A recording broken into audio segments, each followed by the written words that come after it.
வணக்கம். நான் உங்கள் அம்மா சமையல் மீனாட்சி. இப்போ பாருங்கள், நம்ம கோயில் புளியோதரை எப்படி பண்ணுறதுன்னு பார்க்கலாம். கோவில் புளியோதரைக்கு தேவையான பொருட்கள் பாருங்கள். 100 கிராம் புளி நான் ஊற வச்சு நல்லா கரைச்சி எடுத்து வச்சுருக்கேன்.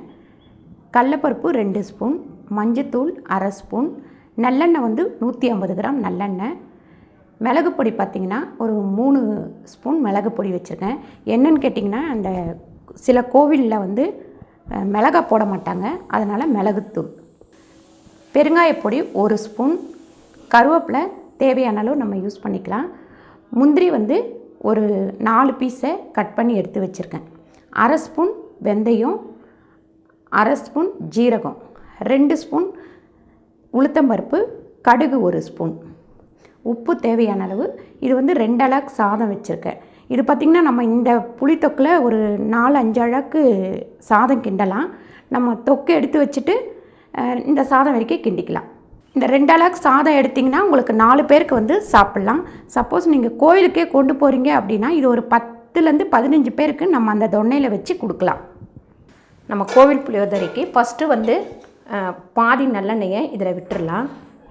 எண்ணெய் நல்லா காஞ்சிட்டோம் பாருங்கள். இப்போ ஃபஸ்ட்டு கடுகு போட்டுக்கலாம். அடுத்து நம்ம வெந்தயம் போட்டுக்கலாம். இப்போ ஜீரகம் போட்டுக்கலாம். இப்போ பெருங்காயம் போட்டுடலாம். பார்த்திங்கன்னா, அடுப்பை சிம்மில் வச்சுட்டு இந்த புளி காய்ச்சலை இதில் ஊற்றிடுவோம்.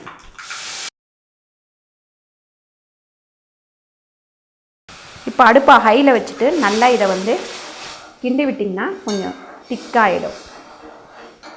பாருங்கள், நீங்கள் இந்த புளியோதரையை செஞ்சு பார்த்துட்டு சாப்பிட்டு பாருங்கள். சாப்பிட்டு பார்த்துட்டு நீங்கள் திருவல்லிக்கேணியில் இருக்கிற பார்த்தசாதி கோயிலையும் போயிட்டு அங்கே இருக்கிற புளியோதரையும் வாங்கி சாப்பிட்டு பாருங்கள். ஒரே சேமாக இருக்கும். பாருங்கள், இந்த அளவுக்கு இது கொதித்தோடனே இதை இறக்கி பக்கத்தில் வச்சுருங்க. இப்போ நம்ம அடுத்து வேறு கடாய் வைக்கலாம். கடாய் நல்லா காஞ்சிட்டோம் பாருங்கள். மீதி உள்ள நல்லெண்ணெயை நம்ம இதில் ஊற்றிடலாம். கடாயில் எண்ணெய் நல்லா காஞ்சிக்கிட்டோம் பாருங்கள். இப்போ நம்ம இதில் உளுந்து போட்டுக்கலாம். அடுத்து பார்த்திங்கன்னா, கடலைப்பருப்பு போட்டுட்டு நல்லா செவக்கட்டும் ரெண்டும். இப்போ இதில் பார்த்திங்கன்னா முந்திரி போட்டுக்கலாம். சில கோயிலெல்லாம் காஞ்ச மிளகாய் போட மாட்டாங்க, மிளகுத்தூள் தான் போடுவாங்க. அந்த மாதிரி இப்போ நான் மிளகுத்தூள் போட்டு உங்களுக்கு செஞ்சு காட்டுறேன்.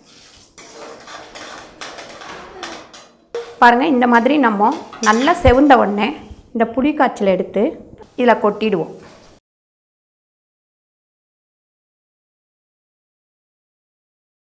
இப்போ இதில் மஞ்சத்தூள் போட்டுடலாம். நல்லா கொஞ்சம் ஹையில் வச்சு கொஞ்சம் திக்காகிற வரைக்கும் கிண்டிக்கிட்டே இருங்க. ஒரு 4 ஸ்பூன் கிட்ட உப்பு போட்டுக்கிறேன். இது சின்ன ஸ்பூன் தான், அதனால் நான் 4 ஸ்பூன் போடுறேன்.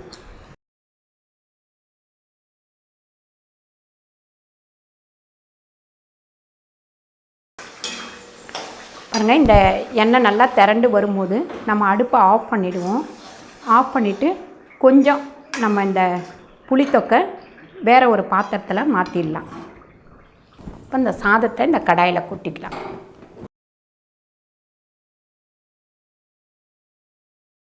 இப்போ இதில் மேலே நம்ம இந்த மிளகுத்தூளை பாருங்கள். மிளகுத்தூள் நான் கொஞ்சம் அந்த புளித்தொக்கை எடுத்து வைக்கிற அளவுக்கு தான் இதில் எடுத்திருக்கேன். அதனால் கொஞ்சம் நிப்பாட்டிடுறேன்.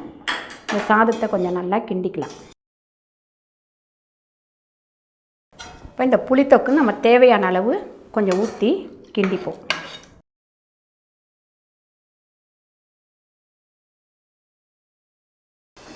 பாருங்கள், இதில் என்ன ஒரு வித்தியாசம் அப்படின்னா, நம்ம கருவேப்பிலையை நல்லா பொரிச்சு போடுவோம். ஆனால் இதில் அப்படியே நம்ம பச்சையோடவே போட போகிறோம். இந்த பச்சையோட போடுறதுனால நல்ல ஒரு டேஸ்ட் கிடைக்கும்.